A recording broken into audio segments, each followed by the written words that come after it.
దగ్గర కూర్చొని ఆ జ్ఞానాన్ని ఆస్వాదించడము.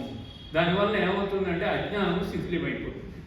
ఏమిటి మనిషికి ఉండేటటువంటి ముఖ్యమైన అజ్ఞానం ఏంటంటే నేను ఎప్పటికీ పర్మనెంట్గా ఉంటాను అని అనుకుంటాడు. మోస్ట్ థింగ్ అనమాట. అది అది అది దట్స్ ఇగ్నోరెన్స్ అంటారు, దాన్ని మాయా అంటారు అనమాట. ఎప్పటికీ నాకున్న వస్తువులు నేను ఎప్పటికీ నేను ఉండిపోతానంటాడు. అరే పక్కింటి అయినా బకెట్ తన్నేసాడు రా అన్నా వినడం, ముందుంటే అయిపోయినా నేను ఉంటానంటాడు. ఇదే యక్ష ప్రశ్నలో యుధిష్ఠరుడు అతి విచిత్రమైనది ఏది ఈ ప్రపంచంలో అంటే ప్రతి మనిషి తన చుట్టూ వాళ్ళు ఒక్కొక్కళ్ళు పోతున్నా వికెట్లు పడిపోతున్నా నేను ఎప్పటికీ బ్యాటింగ్ చేస్తానని అనుకుంటాడే, అదే విచిత్రమైన విషయం అంటాడు. Everybody think that you will last long for ever in this world. So that is the great ignorance. అది మన ఋషులు కనిపెట్టి వీళ్ళు మాయలో పడతారు కనుక వీళ్ళని ధార్మిక ప్రవర్తన వైపుకు తీసుకురావాలి. ఆ ధార్మిక ప్రవర్తనకి తీసుకురావాలంటే అనేకమైనటువంటి కృషులు చేసేవాడు. మంత్రాలు ఇచ్చారు, స్తోత్రాలు ఇచ్చారు. ఇప్పుడు లలితా సహస్రనామం చదివినా, విష్ణు సహస్రనామం చదివినా, ఏది చదివినా కూడా అంతర్ముఖ సమారాధ్య బహిర్ముఖ సుదుర్లభ త్రయీ త్రివర్గ నిలయ త్రిస్థ త్రిపురమాలిని. అది అక్కడ అంతర్జాపంలో ఉండేటటువంటిది నీవే అని చెప్తున్నారు. బహిర్ముఖ సుదుర్లభ, బయట నువ్వు దొరకవమ్మా, లోపలే దొరుకుతుంది. కానీ బయటే తిరుగుతాం మనం, లోపలికి రాము. లోపలికి రావడం అంటే ఆత్మావలోకనం చేయడం, అంటే ధ్యానం చేయడం, మనం ఎవరో తెలుసుకోవడం. మనం ఏమనుకుంటున్నాం అంటే మన శరీరము మనం అని అనుకుంటున్నాం. మన శరీరం కాదు. ఎలాగనంటే మీకు ఇల్లు ఉందనుకోండి, you are the owner of the house, you are not the house. Similarly you are owner of the body, you are not the body. ఓ పొలం ఉందనుకోండి ఒక రైతుకి, అది క్షేత్రం. అది క్షేత్రానికి ఓనర్ క్షేత్రజ్ఞుడు ఊరికే, అందుకని పొలం ఆయన కాదు కదా. అలాగే శరీరం నువ్వు కాదు. అంటే మరి శరీరం ఏమిటి అని అంటే మన వాళ్ళు చాలా తపస్సు చేసి కనుక్కున్నది ఏమిటంటే ఈ శరీరాలు ఎప్పుడు సిద్ధమైపోయాయే, ఈ శరీరాన్ని ఆశ్రయించి ఉండేటటువంటి చైతన్యం ఏదైతే ఉందో అది గొప్పది, దాన్ని తెలుసుకోవడమే మోక్షము అనేటటువంటిది మనకి చెప్పారనమాట. అది ఇప్పటి రోజుల్లో ఏమవుతుందని అంటే అది యాబ్స్ట్రూట్గా రియాలిటీకి దూరంగా ఉంటుంది. ఎందుకంటే వాడు ఏది అనుభవిస్తున్నాడో అదే కరెక్ట్ అనుకుంటాడు. కానీ ఈ అనుభవాన్ని సాక్షిగా దర్శించేటటువంటి చైతన్యం ఒకటి ఉంది, దాన్ని కనుక్కోవడం. దాని గురించి ఏం చేశారంటే వేదాల అంతంలో ఉపనిషత్తుల్లో వాటి గురించి వ్రాశారు. ఆ ఉపనిషత్తుల్లో ఉండేటటువంటిది అంతా తెలుసుకోవడం సామాన్య మానవులకు కష్టం కనుక వ్యాసులు వారు ఏం చేశారంటే ఉపనిషత్ సారమునంతా తీసి భగవద్గీతలో పెట్టారు. అందుకే దీన్ని ఏమన్నారు, సర్వోపనిషదో గావో దోగ్ధా గోపాలనందన పార్థో వత్స సుధీర్భోక్త దుగ్ధం గీతామృతం మహత్. అన్ని ఉపనిషత్తులు అనేటటువంటి గోవుల నుంచి పాలను పితికి లేగదోడ వంటి అర్జునుడికి ఇచ్చాడు అని అంటుంటాడు. ఆ లేగదోడలో మనం కూడా అర్జునుడి రూపంలో సమస్త మానవాళికి ఇచ్చినటువంటి సందేశం ఏంటంటే గీతా సందేశం. ఈ గీత అనేటటువంటిది మనం ముందు వెళుతూ ఉంటే మొదటి క్లాస్లోనే మనం తెలుసుకోలేము. కానీ గీత యొక్క ఇంపార్టెన్స్ గురించి మీకు చెప్తున్నాను. మనకి మన మనస్సు ఒక భృంగం లాంటిది. భృంగం అంటే ఏమిటి? తేనెటీగ. భృంగం అంటే తేనెటీగ. భృంగరాజు స్టైల్ అనేవాడు. అంటే తేనెటీగ పోయి ఆమె నమ్ముతున్నాడు, వాళ్ళు రాసుకుంటున్నారు. అది చిన్నప్పుడు మనకు ఉండేది భృంగరాజు స్టైల్ అని. అంటే భృంగం అంటే తేనెటీగ రెక్కలు అంటే అంత నల్లగా అంత కోమలంగా ఉంటాయని చెప్పి ఆ భృంగం నీ చేతో భృంగం అంటే నీ మనస్సు అనేటటువంటి భృంగాన్ని ఈ గీతా పుష్పములో ఉండేటటువంటి ఆ యొక్క మధురమైనటువంటి తేనెని స్వీకరించమని చెప్పమంటున్నారు. ఇది విద్యాప్రకాశానందుల వారు ఆ విధంగా చెప్పారనమాట. దీనికి చాలామంది మహనీయులు భగవద్గీతను గురించి చూసి చాలామంది ఇన్స్పైర్ అయిన ఉంటున్నారు. చాలామంది ఇన్స్పైర్ అయ్యారు. దాంట్లో గొప్పగా చెప్పుకోవాల్సినటువంటి వ్యక్తి ఎవరంటే మన జాతిపిత మహాత్మా గాంధీ గారు. ఆయన ఏం చెప్పారంటే భగవద్గీత గురించి, when troubles haunt me, when disappoints stare me in the face, when I do not find a light in the horizon, I turn to Bhagavad Gita. I readily find a verse to comfort me. My life has been full of external tragedies, but they have not left any indelible impact on my mind because of the teachings of the Gita. It is my mother after my mother. తప్పట్లు కొట్టవచ్చు మీరు. నా తల్లి తర్వాత తల్లి ఎవరు అని అంటే భగవద్గీత అన్నట్టు. నా జీవితాల్లో సంశయాలు ఎదురైనప్పుడు, క్లిష్ట పరిస్థితులు నాకు తారసపడినప్పుడు నాకు ఉత్సాహాన్ని, ఆలోచనని, మంచి కార్యక్రమాలు చేసేటటువంటి శక్తిని ఇచ్చేది ఎవరు అని అంటే భగవద్గీత. నాకు అన్ని కష్టాలే. ఆయన ఎన్నో ఏళ్ళు జైల్లో ఉన్నారు, లాఠీ దెబ్బలు తిన్నారు, ఆయన అందరూ తిట్టారు, ఇప్పటికీ తిడుతూనే ఉంటారు మనం. ఆ గాంధీ గారు చేసినట్టు. కానీ ఆయన జాతి పిత అని అన్నారు. నోబెల్ కమిటీ వాళ్ళే ఆయనకి అపాలజీ లెటర్ కూడా ఇచ్చారు. ఆయన పోయిన తర్వాత నువ్వు గాంధీ గారికి మహాత్మా మోహన్ దాస్ కరమ్చంద్ గాంధీ అని పిలువబడేటటువంటి గొప్ప వ్యక్తికి నోబెల్ ప్రైజ్ ఇవ్వకపోవడం అనేది చాలా మేము చేసినటువంటి ఘోర అపరాధాల్లో నెంబర్ 1 అన్నారు. అంత గొప్ప వ్యక్తి ఆయన. సో ఆయన ఏం చెప్తున్నారు చూడండి, వెన్ డౌట్స్ హాంట్ మీ, అంటే మనకి ఎప్పుడు అనుమానాలు వస్తుంటాయి, సంశయాలు మనిషి జీవితంలో చాలా వస్తాయి. When doubts haunt me, when disappoints stare me in the face, and when I do not find a ray of light on the horizon, I turn to Bhagavad Gita and find a verse to comfort me. ఒక్క శ్లోకం నాకు తల్లిలాగా సేద తీరుస్తుంది. ఒక్కొక్క శ్లోకం మనం చదువుకుంటూ వింటూ ఉంటే మీరు నిజంగా సేద తీరుతారు. సేద తీరితే వేరే మత్తు పదార్థాల వల్ల, టీవీ సీరియల్స్ వల్ల వచ్చేది కాదు. అది సేద ఇంకా పెరుగుతుంది. ఈ దీంట్లోకి వస్తే కానీ ఖర్చు లేకుండా మీకు భగవద్గీత పుస్తకాలు అందరూ చేతికి వచ్చినాయా, పట్టుకోండి. అవి పెట్టుకొని చక్కగా ఈ గీత స్వాధ్యాయం చాలా మధురంగా సాగుతుంది, చాలా రసభరితంగా సాగుతుంది, చాలా భావన లహరిలో వ్యాసులు వారు ఇచ్చినటువంటి ఆ గంగా ప్రవాహంలో మనం ఓలలాడవచ్చు అనమాట. చక్కగా బయటికి రాబుద్ది కాదు భగవద్గీత వింటున్నంతసేపు, ఆ గంట సేపు. దానికి మనం కొంత పెట్టుబడి పెట్టాలి. ఏంటి పెట్టుబడి పెట్టాలి అని అంటే ఇంటి విషయాలు ఆలోచించకూడదు.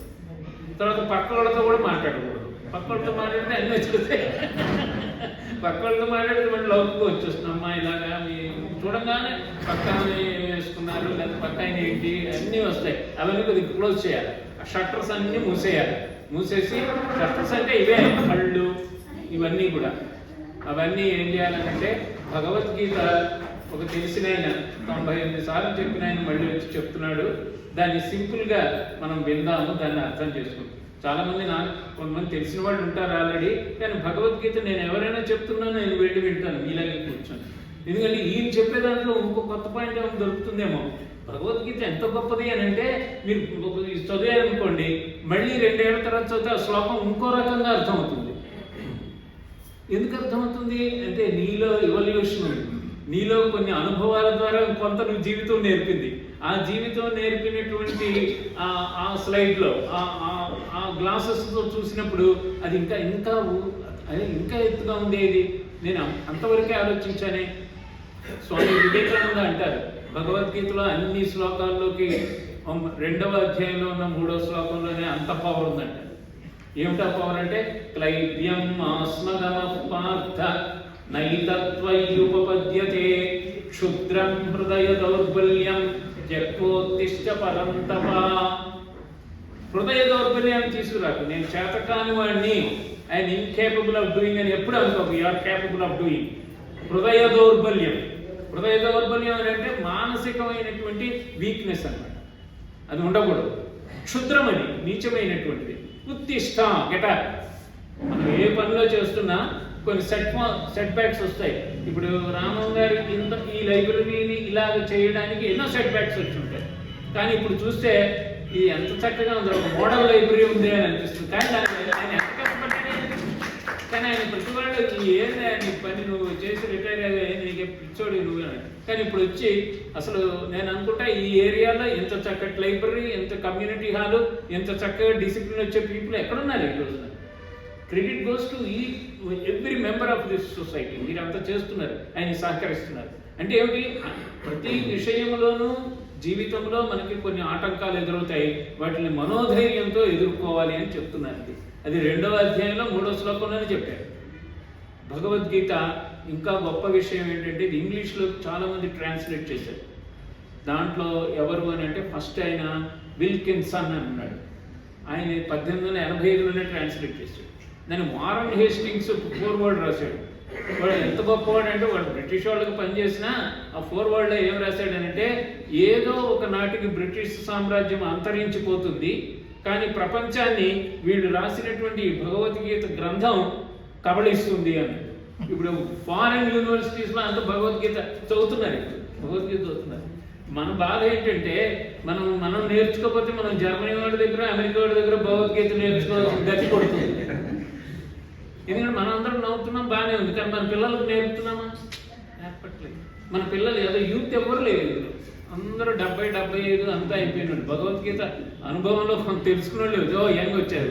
So I'm very lucky to find you here, we're all lucky. మీరు ఇంకా 10 మందిని తీసుకురండి వచ్చేటప్పుడు, ఎందుకంటే యూత్కి చాలా ఇన్స్పిరేషనల్ మెసేజ్ దీంట్లో. సో భగవద్గీత అన్ని ఉపనిషత్తుల సారమని తెలుసుకున్నాము. ఇది ఎవరు? వ్యాస ప్రసాదం, వ్యాసుల వారు ఇచ్చారనమాట. ఈ వ్యాసుల వారు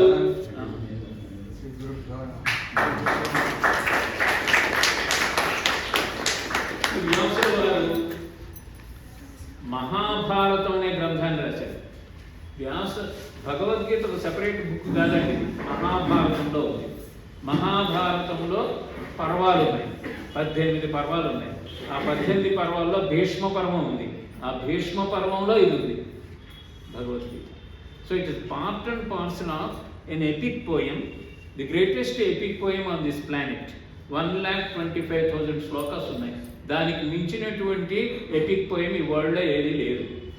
గ్రీక్ లాంగ్వేజ్లో ఒడిస్సీ, ఇలియడ్ ఏవో ఉన్నాయన్నది, అది ఓన్లీ 20,000 లైన్స్ వరకే ఉన్నాయి. ఇది 1,20,000 వెర్సెస్ ఇవి. మరి దాంట్లో ఆ కథలో, ఆ కౌరవుల కథలో, ఆ కురువంశ సంబంధించినటువంటి కథలో ఈ భారతాన్ని మనకి భగవద్గీతని నిక్షేపం చేశారు. ఇది 18 అధ్యాయాలతో ఉన్నది, 700 శ్లోకాలతో ఉంది. 700 శ్లోకాలు అంటే సప్తశతి, దుర్గా సప్తశతి అంటారు, అది కూడా 700 శ్లోకాలు. 700 18 అధ్యాయాలతో అలరాలుతుంది. మన కార్యక్రమం ఎలా ఉంటుందంటే, ఇవాళ నేను వేదమంత్రం అని చదివాను, నెక్స్ట్ టైం నుంచి అది ఏమి ఉండదు. మొదటిది కనుక మనం గణానాం త్వాన్ని స్టార్ట్ చేసుకున్నాం శుభకరంగా. నెక్స్ట్ టైం నుంచి మనం గీతాధ్యాన శ్లోకాలతోటి మనం స్టార్ట్ చేసుకొని ఒక్కొక్క అధ్యాయంలోని ముఖ్య విషయాలు తెలుసుకుంటూ ముందుకు వెళ్తాం. కాకపోతే మీరు చేయవలసినటువంటి మాకు సహాయం ఏంటంటే, మీరు అందరూ తప్పకుండా రావాలి. నువ్వు ఒకసారి వచ్చేసి రెండోసారి మిస్ అవ్వకూడదు. నేను నా క్యాలెండర్లో ఆల్ సండేస్ బ్లాక్ చేసేసాను నేను. దేనికి అంటే, ఇక్కడ ఇందిరానగర్ కాలనీ సరస్వతి గ్రంథాలయంలో భగవద్గీత చెప్పాలని కొత్త నిశ్చయంలో నేను. మరి స్పీకర్కి కొత్త నిశ్చయం ఉంటే లిజనర్ కూడా ఉండాలి. ఉంటే మీరు మనందరం కూడా దీన్ని చూసి చక్కగా చేద్దాం అన్నమాట. శంకర భగవత్పాదులు వారు గేయం గీతా నామ సహస్రం ఏం చెప్పారు చూడండి. నీవు మనిషి అయి పుట్టినందుకు రెండింటిని నువ్వు వదలకుండా పాడాలి అన్నారు. ఒకటి గీత, ఒకటి విష్ణు సహస్రనామం. ధ్యేయం శ్రీపతి రూపమజస్రం. నీ ధ్యేయం ఎవరు ఉండాలంటే పరమాత్మ అయినటువంటి శ్రీపతి, శ్రీకృష్ణుడు ఎవరైనా కానీ. ధ్యేయం శ్రీపతి. ఇంకేముండాలి? నేయం సజ్జన సంగే చిత్తం. నేయం అంటే ఏంటి? నెయ్యి కాదు, నేయం అంటే స్నేహ, పర్వాలేదు. స్నేహము సజ్జన సంగే చిత్తం. సజ్జనులతో మనం కలవాలి. ఇప్పుడంతా సజ్జనులే మీరంతా. ఎంత బాగుంది ఇది. సత్సంగత్వే నిస్సంగత్వం, నిస్సంగత్వే నిర్మోహత్వం. సజ్జనులు మనంతా. దుర్జనులు వెళ్ళే స్పాట్స్ వేరే ఉంటాయి, చాలా ఉంటాయి మనకి అందులో సిటీలో. మనం సజ్జనులం. సరస్వతి గ్రంథాలయం అమ్మవారి ఒళ్ళో కూర్చున్నట్టుగా ప్రశాంతంగా. ఇక్కడేం లేదు. ఏమి జనక మహారాజు వెళ్తూ ఉండేవారు ఎవరి దగ్గరికి? యాజ్ఞవల్క్య మహర్షి దగ్గరికి. మిథిల రాజు అయిన చక్రవర్తి సాయంత్రం అయ్యేటప్పటికి కిరీటం అన్ని పక్కన పడేసి అలా వెళ్ళి ఆ రథం మీద వెళ్ళి, ఆ రథం కూడా అక్కడ ఆపేసి గాడ్స్ని కూడా అక్కడ ఉండమని చెప్పులు కూడా వదిలేసి నడిచి వెళ్ళి యాజ్ఞవల్క్యుల గారి పాదాల దగ్గర కూర్చొని, రాచరికంతో నేనంతా చాలా అవస్థలు పడుతున్నాను, ప్రశాంతంగా నీకు ఆత్మబోధన చెప్పండి అని ఆ జ్ఞానాన్ని నింపుకొని మళ్ళీ కార్యరంగంలోకి వెళ్ళాడు. అంటే ఏంటి? కార్యరంగంలోకి వెళ్ళడం ప్రవృత్తి మార్గము, కార్యరంగం నుంచి తిరిగి రావడం నివృత్తి మార్గం. రెండు తెలుసుకోవాలి. భగవద్గీత చెప్తుంది. How to fight a war చెప్తుంది. How to control your inner self and realize the divinity కూడా చెప్తుంది. That is the capacity of. చాలా చోట్ల నువ్వు అది చెయ్యి ఇది చెయ్యి నువ్వు అయిపోతున్నావు అయిపోయావు సమాధి ఏదో చెప్తారు. భగవద్గీత అట్లా నీ కార్యక్రమాన్ని నువ్వు నిర్వహించు. ఎవరికి చెప్పారు భగవద్గీత? సన్యాసికి చెప్పలే, గృహస్థుడికి చెప్పాడు. అందులో ఎక్కడ చెప్పాడు? కురుక్షేత్ర యుద్ధరంగంలో చెప్పాడు. కురు అంటే పని చెయ్యి అని అర్థం, ఒక అర్థం. అంటే పని చేసే క్షేత్రంలో చేయవలసినటువంటిది ఏంటో చెప్తున్నారు. కురుక్షేత్రం యొక్క అర్థం అదే అనమాట. ఈ భగవద్గీతను గురించి చాలామంది చాలా రకాలుగా చెప్పారని చెప్పాను కదా. గీతా కల్పతరుం భజే భగవతా కృష్ణేన సంరోపితం వేదవ్యాస వివర్ధితం శృతిశిరోబీజం ప్రబోధాంకురం నానాశాస్త్ర రహస్యశేఖం అరతిక్షాంతి ప్రవాళాంకితం కృష్ణాంఘ్రిద్వయ సులభిం అని చెప్తున్నారు. ఏమిటంటే కృష్ణ అంఘ్రిద్వయం, కృష్ణుని యొక్క పాదాలు అనే దాంట్లోంచి పుట్టినటువంటిది అనమాట ఇది. గీతా కల్పతరు ఇది. నీకు ఏది కావాలంటే అది ఇస్తుంది. నా దగ్గర వినేటటువంటి వాళ్ళు కొంతమంది చెప్తారు, మాకు కొన్ని మానసికమైనటువంటి సమస్యలు భగవద్గీత మీ ఉపన్యాసాలు విన్న తర్వాత దానితో ప్రేరణ పొంది మేము రెగ్యులర్గా చదువుకుంటున్నాం సార్, మాకు హెల్త్ ఇంప్రూవ్ అయింది, వెల్త్ కూడా ఇంప్రూవ్ అయింది అని చెప్పిన వాళ్ళు. అంటే రెండూ ఇస్తుంది ఇది. కల్పతరు ఏది కోరుకుంటే. భగవత కృష్ణేన సంరోపితం, ఇది ఎవరి చేత? కృష్ణుడి చేతే స్టార్ట్ చేయబడింది ఈ వృక్షం. వేదవ్యాస వివర్ధితం, దీన్ని పెంచిన వాడు ఎవరు? రోజు నీళ్లు పోసి పెంచిన ఆయన వేదవ్యాసు. శృతి శిరోబీజం, శృతులు అంటే వేదాలు, వేదాల్లో ఉండేటటువంటి శిరస్సులు అంటే ఉపనిషత్తుల్లో ఉండేటటువంటి బోధంతా కూడా దీంట్లో ఉంది. కృష్ణాంగ్రిద్వయ భక్తి పుష్పసురభిం మోక్షప్రదం జ్ఞానినాం, మోక్షాన్ని ఇస్తుంది. మోక్షం అంటే ఏంటి? మోక్షం అంటే ఏంటంటే నువ్వు ఆత్మస్వరూపుడు అని తెలుసుకోవడం మోక్షం. మోక్షం అంటే బాడీ కాన్షియస్ నుంచి నువ్వు డివైన్ కాన్షియస్లోకి వెళ్ళగలిగితే అది మోక్షం అన్నమాట. లిబరేషన్ అంటారు మోక్షాన్ని, డెలివరెన్స్ అంటారు. Deliverance from the petty idea that you are a body, no, realising that you are the divinity, you are the part and parts of the universal consciousness. ఈ జగత్తునంతా ఉండేటటువంటి చైతన్యంలోని ఒక అంశం నీలో ఉంది, ఆ అంశం నువ్వు లేవు. అంటే నువ్వు ఒక మహాసముద్రం ఉందనుకోండి, సముద్రంలో కెరటం ఉంటుంది. మనం అంతా జీవాత్మలంతా కెరటాలని అంటుంటాం. మన ఆరిజిన్ ఎక్కడది? సముద్రంలో వచ్చే. కెరటం ఇలా లేచి కాసేపు నేను కెరటాన్ని అని అనుకుంటుంది, కానీ అది పడిపోతే ఎక్కడ పడిపోతుంది? దానికి పడిపోతే సముద్రంలో కలుస్తుంది. సముద్రము infinite consciousness, individual consciousness like A wave of a ocean అనమాట. యూ కెన్ రియలైజ్ నేను సముద్రంతో సంబంధం పెట్టుకునే. అందుకే స్వామి వివేకానంద మల్టీ రిలీజియన్ కాన్ఫరెన్స్లో భగవద్గీతను కోట్ చేశారు. ఏ యథామాం ప్రపద్యంతే తాం తథైవ భజామ్యహం మమ వర్త్మానువర్తంతే మనుష్యాః పార్థ సర్వశః. మనకు అర్థం కాలే, చెప్పాడు మీకు అర్థం కాదు, నేను చెప్తాను వినండి అని. ఎవరు ఏ రకాల్లో ఏ రూపాల్లో ఎన్ని పూజలు చేసినా, ఎంత దాని గురించి తపస్సు చేసినా అన్నీ చెందేది నాకే. ఏ యథామాం ప్రపద్యంతే, ఎవరు ఏ విధముగా పూజలు చేసినా అన్నీ చెందేది నాకే. వాళ్ళు అడిగిన రూపంలో అన్ని రూపాల్లో ఇచ్చేటటువంటిది కూడా నేనే. అలాంటప్పుడు భగవంతుడు అందరికీ ఒకడైనప్పుడు కొనుక్కోవడం ఎందుకు అన్నాడు. ఆల్ రిలీజియన్స్ ఆర్ ట్రూ అని చెప్తుంది మా మతం అని చెప్పాడు. I thank you in the name of the most ancient order of monks in the world అన్నాడు. ప్రాచీన యతి సాంప్రదాయానికి ప్రతినిధిగా మీ ముందు నిలబడ్డాను. తప్పట్టు కొట్టారు, మీరు కూడా కొట్టచ్చు. ప్రాచీన యతి సాంప్రదాయం మీకు ఎక్కడుంది? మీకు ప్రవక్త వచ్చినప్పటి నుంచే మీ సాంప్రదాయం. మాకు ఎంతమంది సాంప్రదాయం, ఎంతమంది యతులు ఉన్నారు, సప్తర్షులు ఉన్నారు. మాకు అంగీరసుడు ఉన్నాడు, ఆయన ఉన్నాడు, విశ్వామిత్రుడు ఉన్నాడు, వశిష్ఠుడు ఉన్నాడు, ఇంకేవో ఎంతమంది ఉన్నారు, మాకు list endless.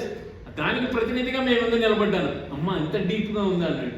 I thank you in the name of the mother of all religions in the world అన్నాడు. ప్రపంచంలో ఉండే అన్ని మతాలకి మాతృస్థానంలో ఉన్న భారతదేశం నుంచి వచ్చి చెప్తున్నాను అన్నాడు. మళ్ళీ తప్పట్లు కొట్టాడు. I thank you in the name of millions and millions of our countrymen of various sex and classes అన్నాడు. మళ్ళీ తప్పట్లు కొట్టాడు. అంటే ఏం చెప్తున్నాడు ఆయన?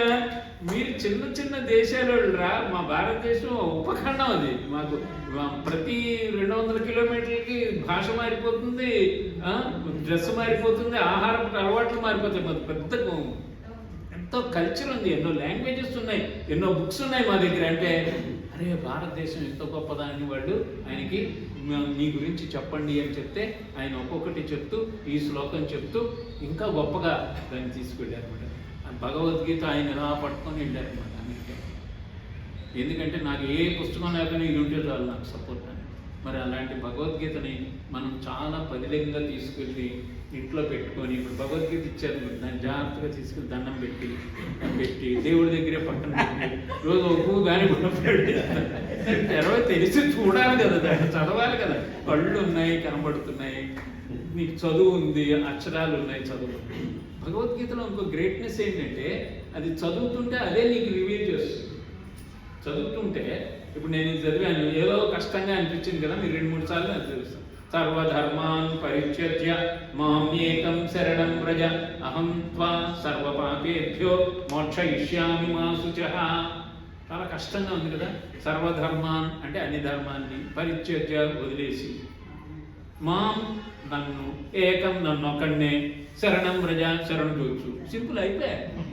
అన్నీ వదిలేయమంటే వంటలు వదిలేసి ఉద్యోగాలు వదిలేసి అన్నట్లా నేను చేస్తున్నానే భావన వదిలేసి అని అర్థమైందంటే. అంతేగాని వదిలే సర్వధర్మ మాం ఏకం శరణం వ్రజ అహం నేను త్వాం సర్వపాపేభ్యో. నీకుండేటటువంటి ఏమైనా ఇర్రెగ్యులారిటీస్, పాపం అంటే ఏదో పాపం అని కాదు, అక్కడ మిస్డీడ్స్ ఏదో తెలియకో తెలిసిన అవన్నీ నేను అన్ని మాఫ్ చేసేస్తాను. సర్వపాపేభ్యో మోక్షయిష్యామి మా శుచః. ఎంత బాగుంది ఇది.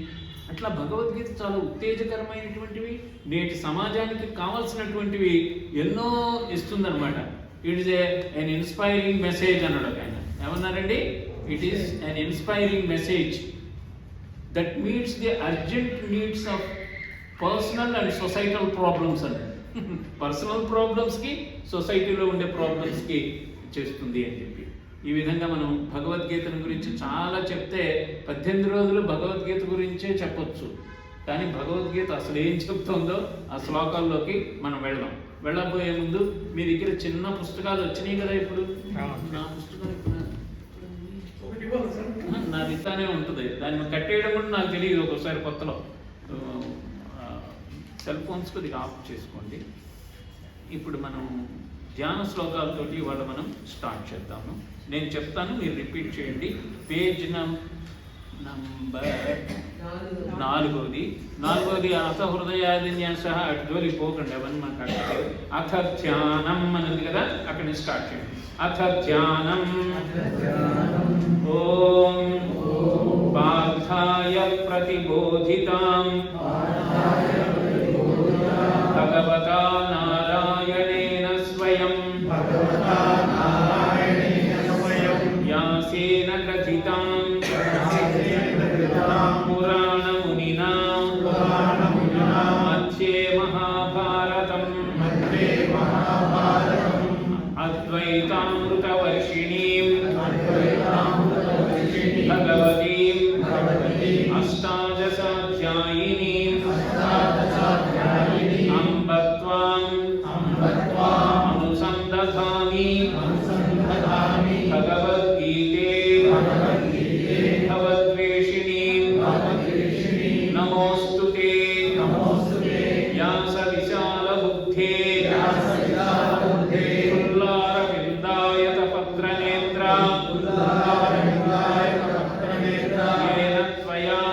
येन त्वया भारततैलपूर्णः प्रज्वालितो ज्ञानमयः प्रदीपः. ఈ విధంగా 2 శ్లోకాలు. వీటి అర్థం కూడా తెలుసుకుందాం. మనం బాగా చదివేస్తాం కానీ అర్థం తెలియదు. అందుకని అర్థం తెలుసుకుంటే భావయుక్తంగా మనం చదివితే దాంట్లో మనం సమ్మిళితం అవుతాం, సంయోగం చెందుతాం. ఓం భూర్భువస్సుః ఏంటి తత్ ఏంటి, సత్ ఏంటి, వీరు వరేణ్యం ఏంటి, ధియో యోన ప్రచోదయ ఏంటి, ధీ ఏంటి, ప్రచోదయ తెలుసుకుంటే అప్పుడు దాంట్లో మనం అందుకే దాన్ని ఏమంటారంటే అనుసంధానం చేయడం అంటే. దాంతో you should know the meaning. పార్థాయ ప్రతిబోధితాం. పార్థాయ అంటే అర్జునుడికి, ప్రతిబోధితాం బాగుగా నేర్పబడి, బాగుగా బోధింపబడింది. బోధితాం అలా ప్రతిబోధితాం ఎవరి చేత? భగవతాం భగవత్ స్వరూపుడైనటువంటి భగవంతుడైనటువంటి నారాయణేన స్వయంగా నారాయణుడే చెప్పాడు. మిగతా అంతా ఆయన క్రియేట్ చేసిన వాళ్ళు చెప్పారు, కానీ ఈయన స్వయంగా క్రియేటరే చెప్తున్నాడు. So please be careful. Bhagavad Gita పట్టుకున్నప్పుడు స్వామి చెప్పింది నేను పట్టుకున్నాను, మనసా నువ్వు సైలెన్స్, నేను దీన్నే తీసుకో జాగ్రత్తగా. విషయ వాసనలు పోయి పరిగెట్టుకును మానే కాసేపు, పరిగెట్టి అలసిపోయావు. ఏం మిగిల్చింది నీకు? దుఃఖాన్నే మిగిల్చింది. అశాశ్వతమైనటువంటి వాటి వెనుక పరిగిడి కష్టాలను కొని తెచ్చుకున్నావు నువ్వు. కాసేపు రా, భగవద్గీత దగ్గరకు వచ్చి సేద తీరు చదువు. భగవతా నారాయణేన స్వయం. మరి ఆయన చెప్తే ఏం చేశాడు? వ్యాసుల వారు గ్రేట్ రైటర్, వ్యాసేన గ్రథితాం, ఆయన చేత గ్రంథస్థం చేయబడింది. తర్వాత ఏంటి? ఆయనకు ఒక టైటిల్ ఉంది. ఆయనకి ఏమి టైటిల్ ఉంది? పురాణముని అని ఉంది. ఎందుకంటే ఆయన అష్టాదశ పురాణాన్ని ఆయన రచించారు కదా, పురాణమునిన. పురాణము అని అనగా ఏంటంటే పాతదైనది ఇప్పటికీ కొత్తదిగా కనపడేది పురాణం. పురాణం అపి నవానాం పురాణం, పాతదే కానీ కొత్తదిగా కనపడుతుంది. ఇప్పుడు భారతం మీరు చదివారనుకోండి, కొత్తదిగా కనపడుతుంది. దాంట్లో అన్నీ మనకి ఇప్పుడు బయట ప్రపంచంలో ఉండే క్యారెక్టర్స్ అన్నీ దాంట్లో ఉంటాయి. ఓ దుర్యోధనుడు ఇప్పుడు ఉన్నాడు, ఒక శకుని ఇప్పుడు ఉన్నాడు, ఒక ధర్మరాజు ఇప్పుడు ఉన్నాడు. సో పురాణ మునిన మధ్యే మహాభారతం ఎక్కడ నిక్షిప్తం చేశారు? ఇది మహాభారతం మధ్యలో. అంటే ఆరిజిన్ ఆఫ్ భగవద్గీత మనకి ఏంటి అనేది తెలుస్తుంది. దీంట్లో నారాయణుడి చేత చెప్పబడింది, పార్థుడికి చెప్పబడింది, పురాణముని అయినటువంటి వ్యాసుడు గారి చేత చేయబడింది. ఇది ఇచ్చేటటువంటిది ఏమిటి అని అంటే ఒక పెద్ద టానిక్ ఇస్తోంది. ఏం టానిక్ అది? అద్వైతామృతవర్షిణి, అద్వైతము అనే అమృతాన్ని ఇస్తోంది.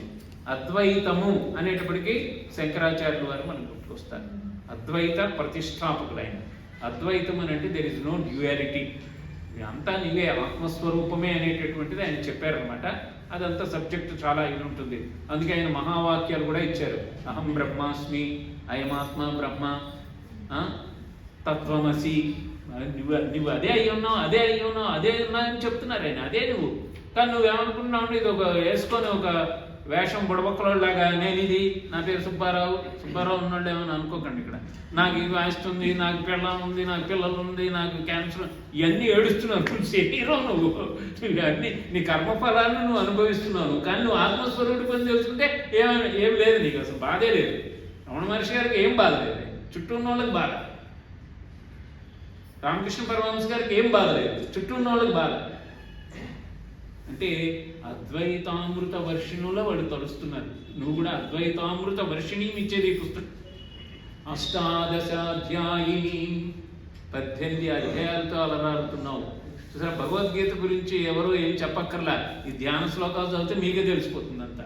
వ్యాసులు వారు రాశారు, ఆయన చెప్పాడు, ఈయన విన్నాడు, ఇన్ని అధ్యాయాలు ఉన్నాయని తెలిసిపోయి దీని పర్పస్ కూడా చెప్పారు. అంటే కంటెంట్, రిలేషన్ అండ్ ఆబ్జెక్ట్ 3 చెప్పారు. ఎంత బాగుందండి. తప్పట్లు కొట్టచ్చు, అప్పుడప్పుడు దోమలు పోతాయి. Content is there, relationship is there and object. What is the object? నువ్వు దేనికోసం చదువు? అద్వైతామృతం తడువు, నువ్వు తడవండి అద్వైతామృతం. అది ఎలా తడుస్తుందని ఒక్కొక్క శ్లోకం మీరు చెప్తుంటే మీరు తడిచిపోతారు. ఇంకా ఇది మీరు 18 వారాలు కాదు సార్, 36 వారాలు రోజు చెప్పండి అంటారు. నాకు ఓపిక లేదనుకోండి. తర్వాత అద్వైతామృత వర్షిణి, అందుకే నువ్వు భగవతి.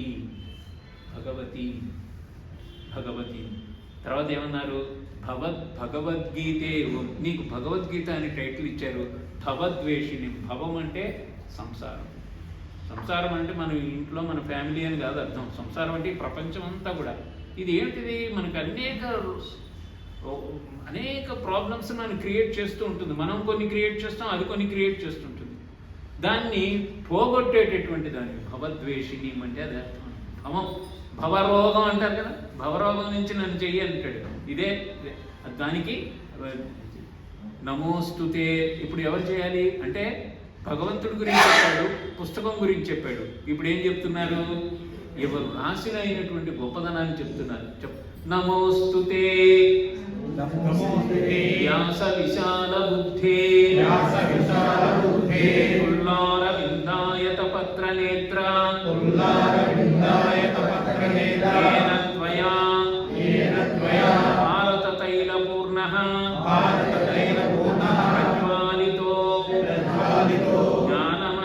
ప్రదీపః. విశాల బుద్ధి కలిగినటువంటి వ్యాసస్వామి నీకు నమస్కరిస్తున్నాను. ఎందుకు విశాల బుద్ధి అయింది? ఆయన ఉన్న నాలెడ్జ్ని అలా పెట్లో వేసి కూర్చోలే. కొంతమంది ఉంటారు నాలెడ్జ్ తెలుస్తుందని ఎవరితో షేర్ చేయరు, సంకుచిత మనస్తత్వం. ఇది విశాల బుద్ధి. ఇది నాకు తెలిసింది అందరికీ పంచాలి, అందరికి పంచబట్టి ఇన్ని పురాణాలు ఇన్ని వచ్చినాయి మనకి. అదే కాబట్టి మనం ఆ వ్యాస లీగసీ ఏంటంటే మనకు తెలిసింది ఈ జ్ఞానాన్ని ఇంకొకళ్ళు పంచాలి, చెప్పాలి. చెప్తేనే కదా జ్ఞానం విస్తరించేది. అంటే ఇది గాసిప్ కాదు, ఇది ఒక ఒక ఒక కంటెంట్ ఉన్నటువంటి ఒక ఆబ్జెక్టివ్ తోటి మనం ఉద్ధరింపబడడానికి చెప్పినటువంటిది. అలాంటిది ఇచ్చినటువంటి విశాల బుద్ధి భారతము అనేటటువంటి నూనెలో జ్ఞానం అనే దీపం ఒత్తివేసి దీపాన్ని వెలిగించావు అనేటటువంటి జ్ఞానం అంటే భగవద్గీత యొక్క. ఇప్పుడు నెక్స్ట్ ఏం చెప్తున్నారు? జ్ఞాన ముద్ర ప్రపన్న పారిజాతాయ ప్రపన్న పారిజాతాయ స్తోత్రవేత్రైకపాణయే జ్ఞాన ముద్రాయ కృష్ణాయ గీతామృత దుహే నమః. ప్రపన్న అంటే సరెండర్ అనమాట. ప్రపన్న శరణు, ప్రపన్న శరణు. గజేంద్రుడు శరణు చూస్తే ఆయన వచ్చాడు. సిరికించెప్పుడు శంఖ చక్రయుగం చేదు ఈ సంధిప్పుడు ఏ పరివారం చేరడు. ఎవని ప్రపన్నాలు? ఎవ్వని చేజనించు జగమెవ్వని లోపల నుండు లీనమై ఎవని అందుడిందు పరమేశ్వరుడు ఎవ్వడు మూల కారణం ఎవ్వడు అనాది మధ్యలయుండెవ్వడు సర్వము తానయైన వాడెవ్వడు వాణిని ఆత్మకు ఈశ్వరునే శరణంబు వేడెదన్ అంటలే. శరణంబు వేడ అదే ప్రపన్నం అనమాట. ఏం చెప్తున్నాడు? ప్రపన్న పారిజాతాయ. పారిజాతం అంటే ఏది కోరితే అది ఇచ్చేటటువంటిది కూడా ఒక అర్థం ఉంది. కల్పవృక్షం ఏది కోరితే అది ఇచ్చేటటువంటి వాడ. ఏమిటి నువ్వు నీకు ఒక క్యారెక్టర్ ఉంటుంది. స్తోత్రవేత్రైక పాణయే. స్తోత్రవేత్రైక పాణయే అంటే అదేం కష్టం పదం ఏం కాదు. అది గుర్రాలని అదిలించడానికి కొట్టేటటువంటి చర్నాకోళ్ళు అంటారే, అదేనమాట స్తోత్రవేత్రైకం అంటే. అంటే పశువుల్ని అదిలించడం అది చేతిలో ఉన్నవాడ. ఇంకేం చెప్తున్నారు? జ్ఞానముద్రాయ కృష్ణాయ. జ్ఞానముద్రలో ఉన్నటువంటి వాడా ఓ కృష్ణ, గీతామృతాన్ని మాకు ఇచ్చినటువంటి వాడా నీకు నమస్కారము అనేటువంటి. ఈయన ఇంకేం చేస్తున్నారు? వసుదేవసుతం దేవం కంసచానూరమర్దనం దేవకీ పరమానందం కృష్ణం వందే జగద్గురుం. కృష్ణం వందే జగద్గురుం. మీకు తెలిసిందే వసుదేవుని సుతుడు దేవకికి పరమానందాన్ని ఇచ్చినవాడు. తర్వాత ఈ 5వ శ్లోకం చాలా ఇంపార్టెంట్, చాలా మందికి తెలియదు కనుక దీని మీద కొద్దిగా నేను ఎక్స్ప్లెయిన్ చేస్తాను. ముందు చదువుదాం. భీష్మ ద్రోణ తటా జయద్రథ జలా గాంధార నీలోత్పలా శల్యగ్రాహవతీ రూపేణ వహనీ కర్ణేన వేలాకులా అశ్వత్థామ వికర్ణ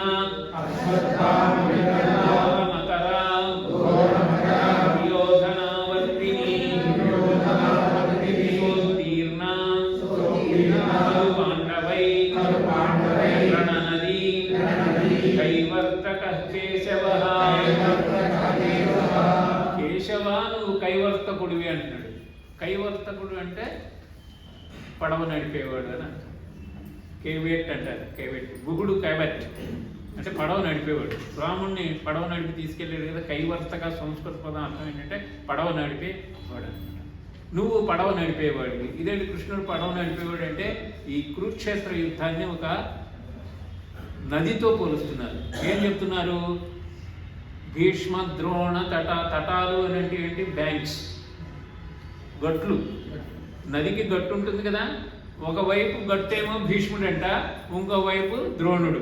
చాలా బలాఢ్యుడు, శక్తివంతుడు, ధనుర్విద్య పారంగతుడు, చాలా గొప్ప మంత్రశాస్త్రాన్ని అధ్యయనం చేసినవాడు. వాళ్ళు దీనికి రణనదికి దాంట్లో ప్రవహించే నీళ్ళేమో జయద్రథుడట.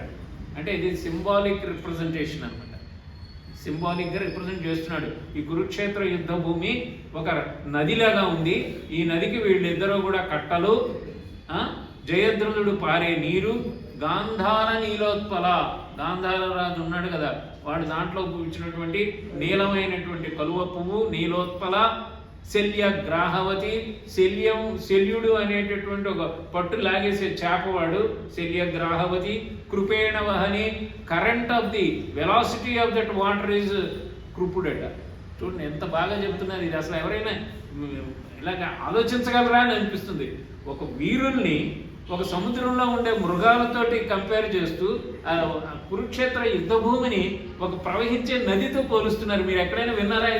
మీరు ఇప్పుడు నెక్స్ట్ టైం ధ్యాన శ్లోకాలు చదివేటప్పుడు ఇది అబ్జర్వ్ చేయాలి. భావం భీష్మద్రోణతట జయద్రథ జల గాంధార నీలోత్పల శల్యగ్రాహవతి కృపేణ వహని కర్ణేన వేలాకుల. కర్ణేన వేలాకులండి ఎత్తిపడి ఎగరేసేటటువంటి పెద్ద కెరటం అంటాడు. కర్ణేన వేలాకుల అశ్వత్థామ వికర్ణ ఘోర మకర. పెద్ద మొసళ్ళు ఉన్నాయంట. అశ్వత్థామకుడు వికర్ణుడు ఒకడు ముసళ్ళు అంట. అందులో వికర్ణ మకర. ఇంకేం చెప్తున్నారు? దుర్యోధన. ఆవర్తిని అంటే సుడిగుండం.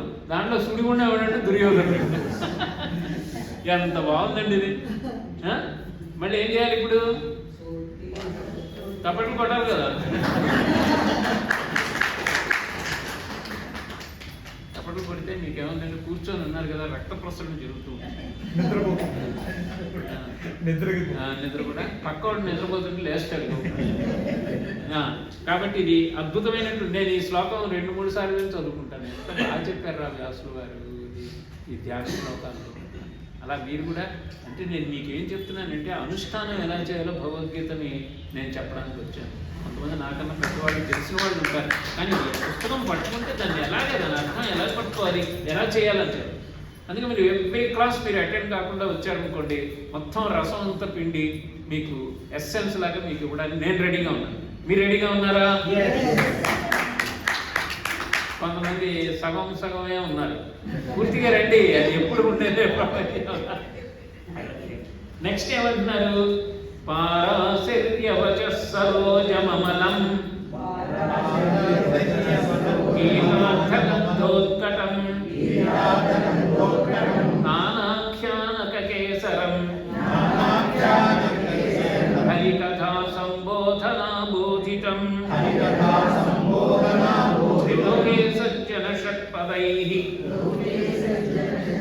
అహరహః పేపీయమానం ముదా భూయాద్భారత పంకజం కలిమల ప్రధ్వంసిన శ్రేయసే. ఇంటిగా చెప్పేస్తాను, ఎందుకంటే మనం ఎక్కువ టైం వీటికి స్పెండ్ చేయడానికన్నా మనం సబ్జెక్ట్లోకి వెళ్ళాలి. లోకే సజ్జన షట్పదే. సజ్జనులు అనే షట్పదములు అని అంటే ఏంటి? భ్రమరాలు. దానికి 6 కాళ్ళు ఉంటాయి. షట్ అంటే ఏంటి? 6. పదములు అంటే కాళ్ళు. 6 3 pairs of legs ఉంటాయి ఇన్సెక్ట్స్కి. అంటే తేనెండి మధుపములు అంటారు కదా వాటికి. ఈ సజ్జనులు అనేటటువంటి వాళ్ళు ఈ భ్రమరాల్లాగా అహరహ అంటే అహము అంటే పగలు, అహరహ అంటే నిరంతరం పేపీయమానముద తాగుతూ ఉంటారంట. చూసారా? మీరు ఇప్పుడు బాగా గీత అమృతం మీకు ఇచ్చాం, మనం తెలుసుకున్నాం అనుకోండి, మీరు దీన్ని రోజు చదువుతారు. రోజు తాగడం అంటే అదే, చదివి దాన్ని భావంలో తీసుకోవడం అనమాట. అహరహ పేపీయమానముద. ఇది ఏం చేస్తుంది? దీని వచ్చేటటువంటి బెనిఫిట్ ఏంటి తెలుసా? కలిమల ప్రధ్వంసిన శ్రేయసే. కలికాలం అంతా మలభూయిష్టమైంది. మలములు అంటే ఇంప్యూరిటీస్. కలి ఏంటంటే కామము, క్రోధము. ఊరికే వచ్చేస్తుంది తగద. బాగానే ఉన్నారు నిన్నటిదా, ఇవాళ ఒకటి మొహం చూసుకోరు. ఎందుకు? ఒక చిన్న మాట వస్తుంది, ఇద్దరు ఎనిమిస్ అయితే కలి ప్రభావం అది. మళ్ళీ అనవసరమైన వాటి మీద కోరికలు అనమాట. కాబట్టి కలి, కామము, క్రోధం ఇంపార్టెంట్ ట్రేట్స్. అది దాన్ని ప్రధ్వంసిన తూట్లు కొట్టేస్తుందండి. భగవద్గీత చదువుకొని దాన్ని మనం అప్లికేషన్ కనుక చేసినట్టయితే మనకి కలి బారిన మనం పడము అని కూడా చెప్తున్నారు. సీక్రెట్ కూడా మనకి దీంట్లో ఇచ్చారనమాట. తర్వాత ఈ శ్లోకం చాలా అద్భుతమైనది. ఇది మీరు పుస్తకం చూడకుండా కూడా కళ్ళు మూసుకొని చెప్పొచ్చు. మీ ఇష్టదైవాన్ని ధరించండి. మూకం కరోతి వాచాలం అంగుం లంఘయతే గిరిం యత్కృపాతమహం వందే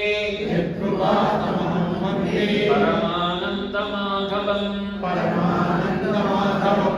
ఇది శరణాగతి శ్లోకం. భగవంతుడు మూకం అంటే మూగవాడు, కరోజి వాచాలం అనర్గళంగా మాట్లాడతాడు. నాకు మాట్లాడే శక్తి లేదు చిన్నప్పుడు, కానీ శ్రీకృష్ణ దేవల్ల భగవద్గీతను ఆశ్రయిస్తే నేను మాట్లాడగలుగుతున్నాను. మాట్లాడే శక్తి ఇస్తుంది నీకు. మూకం కరోజి వాచాలం. వాడు సభలో మాట్లాడుతుంటే అందరూ అలా వింటుంటారు, ఎందుకంటే అనుగ్రహం ఉంది కనుక.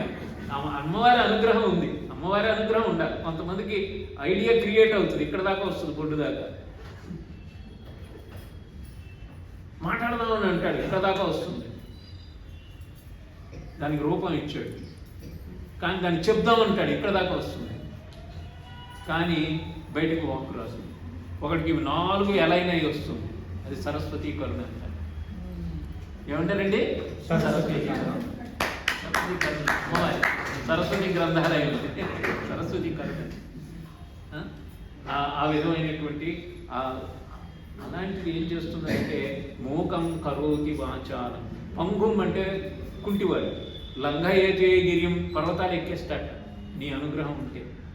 ముఖం కరోతి వాచాలం పంగుం లంఘయతే గిరిం యత్ కృపాతమహం వందే. నీ యొక్క కృప కనుక ఉన్నట్టయితే, అలాంటి కృప కలిగినటువంటి పరమానందం ఇచ్చేటటువంటి మాధవా నీకు నమస్కరిస్తున్నాను. మాధవా, మా అంటే లక్ష్మీదేవి, భవ అంటే ఆయన భర్త, అంటే ఇద్దరికి దండం పెట్టినట్టు. లక్ష్మీ నారాయణాభ్యాం నమః అన్నమాట ఇది. మళ్ళీ ఒకసారి చెప్తారా ఈ శ్లోకం? మరి గట్టిగా చెప్పండి, మోగవాళ్ళలా ఉండకండి.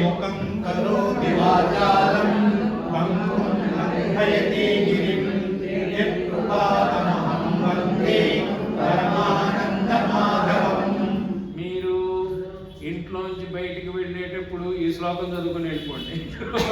అంటే కరుణ మనకి, అంటే ప్రేమ, మైండ్ మనకి బాగా ట్యూన్ అవుతుంది దానికి. అందరూ మనకి పనికొచ్చేవాళ్ళే దొరుకుతారు పైన. నెక్స్ట్ శ్లోకము మీకు అందరికీ వచ్చినటువంటిదే. ఒకసారి మీరే కలిసి చదివేయండి అందరూ.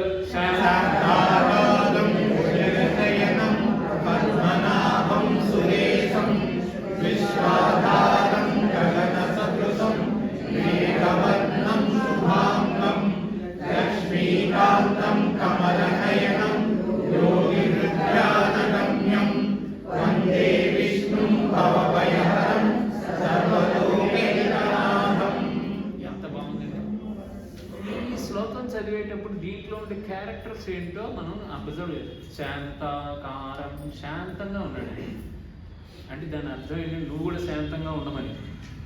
నువ్వు అశాంతిగా ఉండి శాంతాకారం అంటే రాదు. అంటే ఆకారాన్ని చూసి దాంట్లో గుణాన్ని నీకు కొన్ని అన్వయించుకోమని చెప్తోంది. విశ్వాధారం, అన్నిటికీ ఆధారమైన. ఏం చెప్తున్నారు? భుజగశయనం, అది అసలే పాము, అయినా దాన్ని పీస్ఫుల్గా నిద్రపోతున్నాడు. అంటే నీ కష్టాలు వచ్చినా డోంట్ లూజ్ యువర్ టెంపర్. అంటే భగవంతుడు యొక్క రూపంలో మనకు బోల్డ్ మెసేజ్ వస్తుందన్నమాట, అది తెలుసుకోవాలి. భవ భయహరం, భవము చెప్పాను కదా ఇందాక, భవరోగం ఉంది. దాంట్లో నాకు బోల్డ్ భయాలు ఉన్నాయి. ఎవడు శత్రువు అయిపోతాడో తెలియదు, ఎవడేం చేస్తాడో తెలియదు, భయాలు ఉన్నాయి నాకు. ఆ భయాన్ని హరించేటటువంటి వాడా, నీకు సర్వలోకాలకి నాథుడా, నీకు నమస్కరిస్తున్నాను. ఇక లాస్ట్ శ్లోకము, ఇది భాగవతం అది. దీనికి మధుసూదనులు, శ్రీధరులు, శంకరాచార్యులు అని కామెంటరీస్ రాశారు.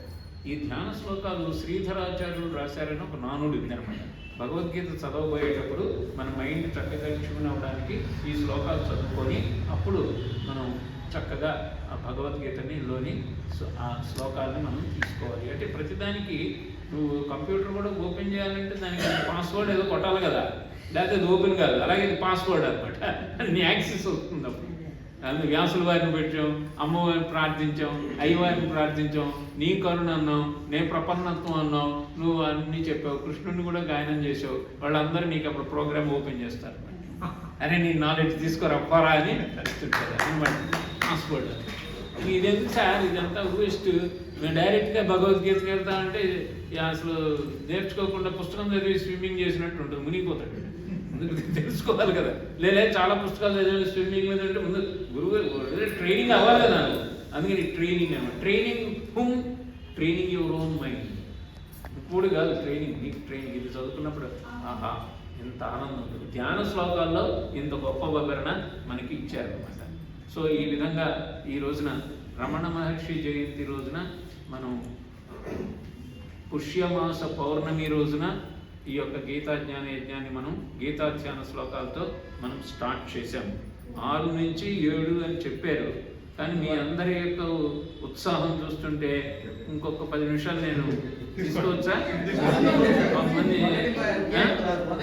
మొదటి అధ్యాయం లాగా చూసారా, మీరంతా గీత దీంట్లో మీరు ట్యూన్ అయిపోయారు. ఇప్పుడు మీకు పాస్వర్డ్ వచ్చేసింది, అంతా ఓపెన్ అయిపోతుంది ఇంకా మరి. సో మొదటి అధ్యాయము అంతా కూడా విషాద యోగము, అర్జున విషాద యోగము. అర్జునుడు ఏడుపు అని అర్థం అనమాట, ఒక రకంగా చెప్పాలంటే సారో స్టేట్ ఆఫ్ అర్జున. ఎందుకనంటే దీని బ్యాక్ డ్రాప్ మనం అర్థం చేసుకోవాలి కదా. వాళ్ళు పాండవుల్ని ఎప్పుడు కూడా కౌరవులు అనేక రకాలుగా ఇడుములు బాధలకు గురి చేస్తూనే ఉన్నారు. లక్క గృహంలో పెట్టారు, అది కాల్చేశారు, భీముడికి విషం తినిపించారు, జోదమాడారు, ద్రౌపదిని అవమానం చేశారు, ఇన్ని చేశారు. ఇన్ని చేసినా కూడా వాళ్ళు సహించారు. కానీ సహించిన ఇంకా తీవ్రమైనటువంటి స్థితికి వాళ్ళు వెళ్ళిపోయారు. అందుకని శ్రీకృష్ణుడే యుద్ధాన్ని నివారించడానికి సకల ప్రయత్నాలు చేశాడు. ఎందుకంటే జనబాహుళ్యానికి ఇబ్బంది జరగకూడదు కదా, కామన్ పీపుల్ చనిపోతారు. అందుకని యుద్ధాన్ని లేకుండా ఉండడానికి చేశారు. కానీ అది కూడా కుదరలేదు, ఇక తప్పదు. ఎందుకనంటే ధర్మాన్ని రక్షించవలసినటువంటి ఆవశ్యకత వచ్చింది. అందుకని అందరూ కూడా యుద్ధానికి సన్నద్ధులయ్యారు. అర్జునుడిని దుర్యోధనుడిని మీ ఏది కావాలి అని అడిగితే దుర్యోధనుడేమో అక్షౌహిణీ సైన్యాలు అడిగాడు, 18 అక్షౌహిణీ సైన్యాలు అడిగాడు, 11 ఈయన అడిగాడు. అయితే ఏమన్నాడంటే మాకు అక్షౌహిణీ సైన్యాలు ఇచ్చినకపోయినా నువ్వు నాకు రథసారథిగా ఉంటే చాలన్నాడు. తెలివైన వాడు. ఎందుకంటే స్ట్రాటజీ మేనేజర్ని తీసుకున్నాడు. స్ట్రాటజీ తెలుస్తుంది అనుకోడు, ఎవరినైనా కొట్టగలడు. అందుకని ఎవడైతే బాగా ప్లాన్ చేయగలడో, చక్కటి కౌన్సిల్ ఇవ్వగలడో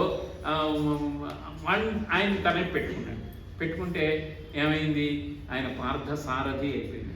అది దుర్యోధనుడు ఏం కోరుకున్నాడు, నంబర్స్ కోరుకున్నాడు. I want lot of army అన్నాడు. ఓకే, అయితే అర్జునుడికి ఇంకో టెస్ట్ కూడా పెట్టాడు, నువ్వు నాకు కావాలన్నాడు నా రథసారథిగా.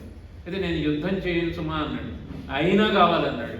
ఎందుకంటే భగవంతుడు మనం వేపుంటే యుద్ధం చేసినా చేయకపోయినా అక్కడ విజయలక్ష్మి అక్కడే ఉంటుంది. యతో ధర్మ తతో జయ. ధర్మానికి అధిష్టానం దేవత భగవంతుడు శ్రీకృష్ణుడే కదా, అందుకని విజయం తథ్యం అని. అందుకే ఆయన ఏమన్నారు, విజయుడు అని అన్నారు. ఈయన్ని పార్థసారథి అని టైటిల్ ఆయనకి వచ్చేస్తుంది అనమాట. ఆ విధమైనటువంటి బ్యాక్ డ్రాప్లో వచ్చినటువంటి మొదటి అధ్యాయంలో ఉండేటటువంటిది అంతా ఏమిటంటే వాళ్ళ యొక్క కౌరవ వీరుల యొక్క ప్రసంగం అంతా కూడా ఉంటుందన్నమాట. యోగము అని ప్రతి మాటలో వస్తుంది ఇక్కడ. యోగం అంటే మనం ఏం కంగారు పడిపోకూడదు. యోగం అంటే మనకి పొద్దున్నే పార్కుల్లో నేర్పే యోగం కాదు ఇది. అంటే యోగము అంటే యోగ్, యుంజ్ అనే ధాతువు నుంచి వచ్చింది, కలయిక అని అర్థం. యుంజ్ అనే సంస్కృత ధాతువు నుంచి వచ్చింది యోగము అనే మాట అనమాట. యుంజ్ అంటే కలయిక అని అర్థం. కలయిక దేనితో, జీవాత్మ పరమాత్మతో కలవడమే యోగం అనమాట. మనం జీవులం ఏమనుకున్నాం, దేహం అనే భ్రాంతిలో ఉన్నాము అది. అందుకని ప్రతి చాప్టర్లో కూడా ఆ కలయికే మెయిన్ ఆబ్జెక్టివ్ కనుక ప్రతి శ్లోకానికి చివరి, ప్రతి అధ్యాయానికి చివరిలో అర్జున విషాద యోగము, కర్మయోగము, సాంఖ్యయోగము, జ్ఞాన విజ్ఞానం, అలా అన్ని యోగము అని ఉంటుంది. దాని గురించి మనం ఏమి ఎక్కువ అంటే పరమాత్మని పొందేటటువంటి మార్గము అనేక రకాలుగా ఉంటుంది. కర్మ ద్వారా పొందవచ్చు, భక్తి ద్వారా పొందవచ్చు, జ్ఞానం ద్వారా పొందవచ్చు. దీనికి విద్యాప్రకాశానంద వారు గమ్మత్తుగా ఏం చెప్పారు అంటే, భక్తి అనే నీళ్లు, ఇటుక అనేటటువంటి జ్ఞానం ఇటుకలు. భక్తి ఏమో ఎప్పుడు పారుతుంటుంది కదా, రసం కళ్ళమని నీళ్ళు వచ్చేస్తాయి మనకి, భక్తిలో ఆనందాశ్రులు వస్తాయి. అందుకని ఇంకేమిటి మిగిలింది, భక్తి వచ్చింది, జ్ఞానం వచ్చింది. కర్మ ఏమిటి అని అంటే సిమెంట్. సిమెంట్లో నీళ్లు కలిపి బ్రిక్స్ కట్టినట్టుగా ఈ భగవద్గీత అనే భవంతిని ఈ ఈ మూడింటితో కలిపి పెట్టారు. భక్తి ఉంది, జ్ఞానం ఉంది, సిమెంట్ ఇటుక ఉన్నాయి, నీళ్లు లేవనుకోండి ఏం పనికిరాదు. అర్థమైందా? అంటే భక్తి కావాల్సిందే. అలాగే భక్తి నీళ్లు ఇటుక ఉన్నాయి, సిమెంట్ లేదు, బిల్డింగ్ కట్టలేవు. అందుకని జ్ఞానము కావాల్సిందే, కర్మ కావాల్సిందే అని చక్కగా ఆయన బాగా చెప్పారు. ఇది 3 అంతస్తుల భవనం చూడండి అంటాడు. 3 అంతస్తులు అంటే 3 6 18, 3 ఫ్లోర్లు వేసారు. కింద ఫౌండేషన్ అర్జున విషాద యోగం, ఏడుపుతోనే స్టార్ట్ అయింది ఫౌండేషన్. మన జీవితాలు కూడా మనతో ఏడుపుతోనే జీవితం స్టార్ట్ అవుతుంది. ఏడవకపోతే కొడుతుంది ఆ నర్సు. పిల్లవాడు అసలు ఏడ్చాడంటే అమ్మ ఈయన నవ్వుతాడు, ఈయన నవ్వుతాడు. అప్పుడు అమ్మ మనోడు అంటే వాడు ప్రాణం ఉందా లేదా తెలియదు, వాడు వాడుతాను. ఆ ఏడుపు ఇంకా ఏడుపు చచ్చాయి, ఏడవడమే, ఇంకా అన్ని రకాలుగా ఏడుపు ఉంటుంది జీవితం. అందుకని విషాదంతోనే ఫౌండేషన్. నీకు ఆ విషాదం మీద ఒక ఫస్ట్ ఫ్లోర్ కట్టాడు. ఏడుపు కట్టాడు, అది కర్మయోగం అని ఫస్ట్ ఫ్లోర్. తర్వాత భక్తి యోగం సెకండ్ ఫ్లోర్, జ్ఞానయోగం థర్డ్ ఫ్లోర్. అంటే కర్మ ద్వారా భక్తి వస్తుంది, భక్తి ద్వారా జ్ఞానం, దాని ద్వారా నువ్వు లిబరేట్ అవుతావు. ఎంత బాగుందండి! 3 అంతస్తుల భవనం ఇది, చూద్దాము రారండి. ఈ 3 అంతస్తుల్లో ఒక్కో అంతస్తులో 6 రూమ్స్ కట్టాడు. మొదటి ఫ్లోర్ ఫౌండేషన్లో పోయింది కనుక ఫస్ట్ ఫ్లోర్లో 5 ఉన్నాయి. అర్థమైందండి? 2వ దాంట్లో 6, 11 పైన అట్లా అనమాట. 6, 6, 12, 5, 17 కింద ఒకటి, కింద ఫౌండేషన్లో పోయింది. ఇలా ఆలోచించుకోవాలి. మనం నువ్వు దేంట్లో ఉన్నావు? నీళ్ళల్లో ఉన్నావా, సిమెంట్లో ఉన్నావా, ఇటుకల్లో ఉన్నావా? 3 ఉన్నావు. 3 ఉంటేనే నీ బిల్డింగ్ స్ట్రాంగ్గా నిలబడుతుంది. అంటే నువ్వు భక్తి చేయాలి, జ్ఞానాన్ని సంపాదించాలి, ఎంత బాగుందా? ఎంత కాంబినేషన్ ఇది! ఇట్ ఇస్ కాన్ఫ్లుయెన్స్ అనమాట. గంగా, యమున, సరస్వతి సంగమం లాగా 3 దేనికి భిన్నం కాదు. చాలా మంది ఏంటంటే కర్మ రావిడు, జ్ఞానం రావిడు, భక్తి కాదు, అన్నీ ఒకటే. ఇప్పుడు అన్నమాచార్య స్వామి ఉన్నారు. అన్నమాచార్యుడు ఎంత చక్కగా ఆయన గానం చేశారు. వెంకటేశ్వర స్వామి 32,000 కీర్తనలు. ఎంత కష్టం అది! వాక్యమునందున భావమునందున నీవే అని అంటున్నాడు. ముందు ఆయన ఏం చేశాడు? భక్తితో స్టార్ట్ చేసి జ్ఞానం ద్వారా ఆఖరికి వైరాగ్యం, అంతయు నీవే అన్నాడు. ఆఖరికి నువ్వే చేశాడు. అంటే ఈ 3 ఒకదానికొకటి కలిసి పోతూ ఉంటాయి అని చెప్పేది. సో ఇప్పుడు మొట్టమొదటి అధ్యాయం మనం చెప్పుకుందాం. భగవద్గీత చక్కగా నిర్మించబడినటువంటి భవంతి. మనం మంచి బిల్డింగ్లోకి, దేవాలయంలోకి వెళ్ళేటప్పుడు ఏం చేస్తాము? చెప్పులు వేసుకెళ్తామా? అంటే ఏమిటి? నీ మనసులో ఉండేటటువంటి విషయ ఆలోచనలన్నింటినీ బయట వదిలేసి ఇక్కడికి రమ్మని అర్థం. భవంతిలో ఇక్కడికి వచ్చి కూడా మళ్ళీ ఏందమ్మా షాపింగ్కి వెళ్ళామని, ఏంది గీత అని పెట్టాడు ఈయన రామన్ గారు, ఇదంతా మనకి ఆదివారం పూట హాయిగా మనం అక్కడ బర్త్డే పార్టీ పోయి అదంతా చెప్పులు వదలలేదు. ఇంకా ఆ చెప్పులు వేసుకొస్తే అవుతుంది అనుగ్రహం రాదు. కొద్దిసేపు వారానికి 1 గంట, ఇవాళంటే ఒక 10 నిమిషాలు ఎక్కువ తీసుకుంటున్నాను. మీరు కూడా ప్రోత్సహించబట్టి, లేకపోతే నేను ఆఫీస్ ఇవ్వండి. సో కొద్దిగా తీసుకుందాం, తీర్థం తీసుకుందాం, కొద్దిగా గీతా తీర్థం సేవించండి చక్కగా అని చెప్పి. ఇప్పుడు ఈ 3 భవంతుల్లోకి మనం వెళ్ళేటప్పుడు ఏం చేసినారు అని అంటే, శ్రీకృష్ణ పరమాత్మని మనం ధ్యానిస్తూ మొట్టమొదటి శ్లోకము ధృతరాష్ట్ర ఉవాచతో స్టార్ట్ అవుతుంది. అథ అంటే ఇప్పుడు అని అర్థం అనమాట. అథ బ్రహ్మసూత్రాల్లో కూడా అథాతో బ్రహ్మ జిజ్ఞాస అని స్టార్ట్ అవుతుంది. అథకేన ప్రయుక్తోయం. అథ అంటే ఇప్పుడు అథ చెప్పండి. శ్రీమద్ భగవద్గీత ప్రథమోధ్యాయః. ధృతరాష్ట్రమువాచ ధర్మక్షేత్రే కురుక్షేత్రే సమవేతాయుయుత్సవః మామకాః పాండవాశ్చైవ కిమకుర్వత సంజయ. ధృతరాష్ట్రమువాచ అనేటటువంటిది ఒక్కసారి ఈ శ్లోకంలో వస్తుంది. 700 శ్లోకాలు. అంటే ధృతరాష్ట్రుడికి ఎక్కువ ప్లేస్ ఇవ్వలేదు భగవద్గీతలో. అబ్జర్వ్ చేయాలి. 700 శ్లోకాల్లో శ్రీకృష్ణ పరమాత్మ 574 శ్లోకాలు చెప్పాడు. అంటే లయన్ షేర్ ఎవరికి ఇచ్చారు? శ్రీకృష్ణ పరమాత్మకి ఇచ్చాడు. అది అంతా 82% నేను క్యాలిక్యులేట్ చేస్తే. నెక్స్ట్ ఏం చేశారు? అర్జునుడికి 84 శ్లోకాలు ఇచ్చారు. అది ఎంతంటే 12%. ఇప్పుడు ఎంత అయింది? 82 + 12 94. 6% సంజయుడికి ఇచ్చాడు, వాడు కూడా సద్గుణుడు కనుక. ఆ ధృతరాష్ట్రుడికి ఒకే ఒక శ్లోకం 0.14% ఇచ్చాడు. అజ్ఞానికి చోటు లేదని చెప్తున్నాడు ఇక్కడ. జ్ఞానులకే చోటు ఉంది, అదే అజ్ఞానం వదిలేయాలి. అజ్ఞాని అని తెలియడానికి వ్యాసుల వారు ఏమి అని అసలు అజ్ఞానం. వ్యాసోచ్చిష్టం సర్వం అంటారు. దీన్ని వ్యాసుడు ఎంగిల్ చేసి వదిలిందేనంట సాహిత్యం అంతా కూడా. What is there, what is not there in the Mahabharata is not there in the world. అర్థమవుతుందా? ఇక్కడ లేని ప్రపంచంలో ఎక్కడా లేదనమాట.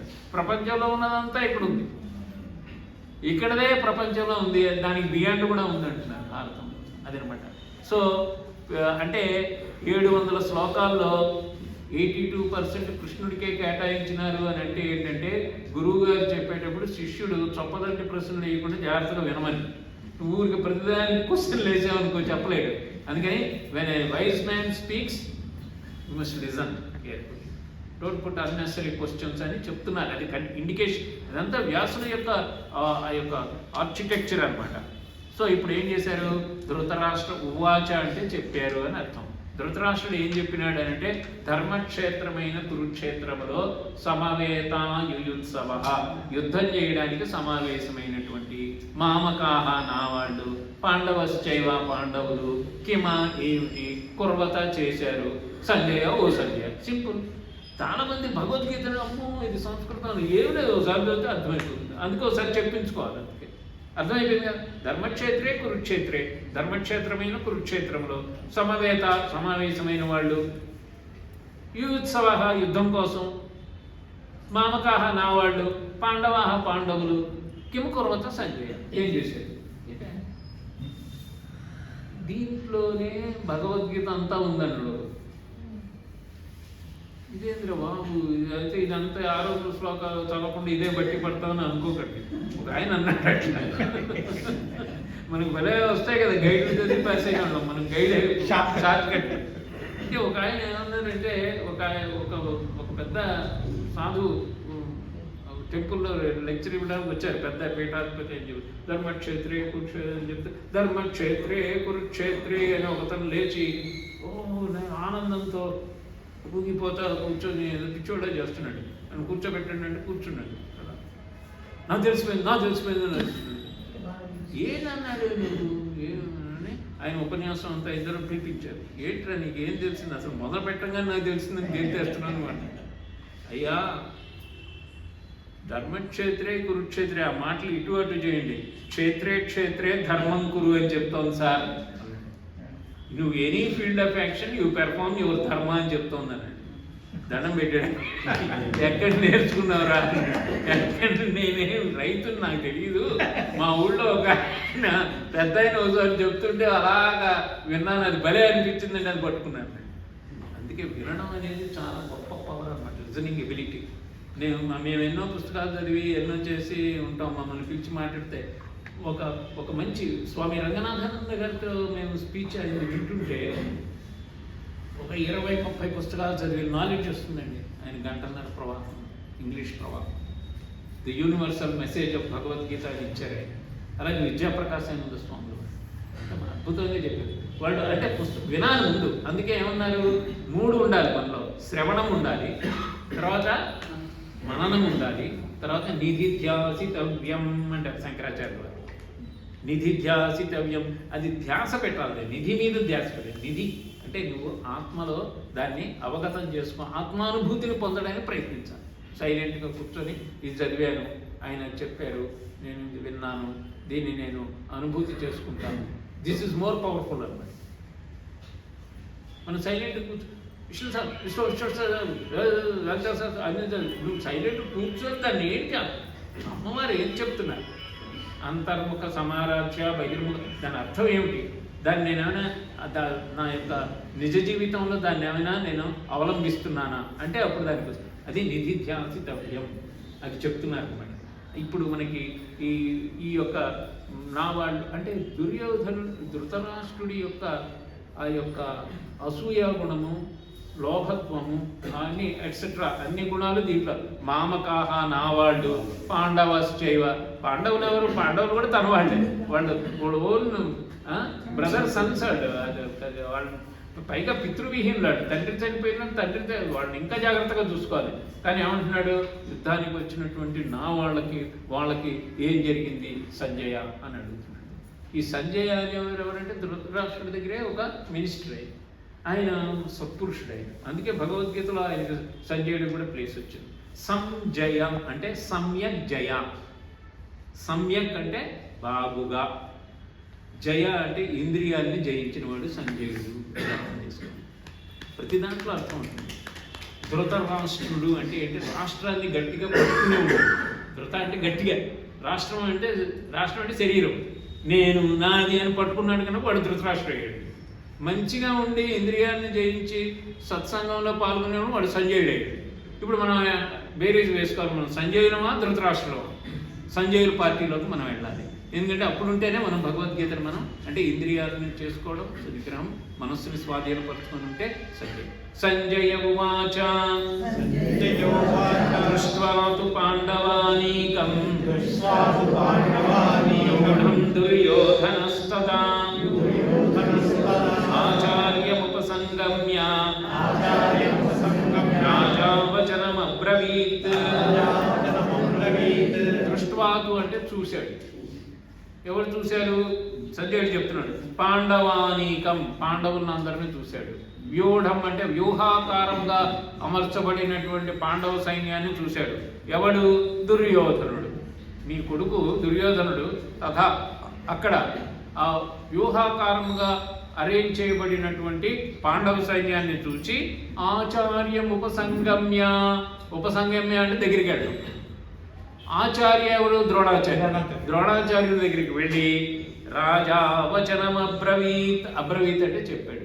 అంటే ద్రోణాచార్యుల దగ్గరికి వెళ్ళి దుర్యోధనుడు మా పాండవ సైన్యాన్ని చూసి ఈ విధంగా చెప్తున్నాడు అని రిపోర్టింగ్, మీడియా రిపోర్టర్ అనమాట. మన మీడియా రిపోర్టర్ లాంటి కాదు, ఇక్కడ యాక్చువల్గా ధర్మము అనేది తెలిసినటువంటి వాడు అనమాట. చెప్తూ వాడు ఏమన్నారు అనేది చెప్తున్నాడు.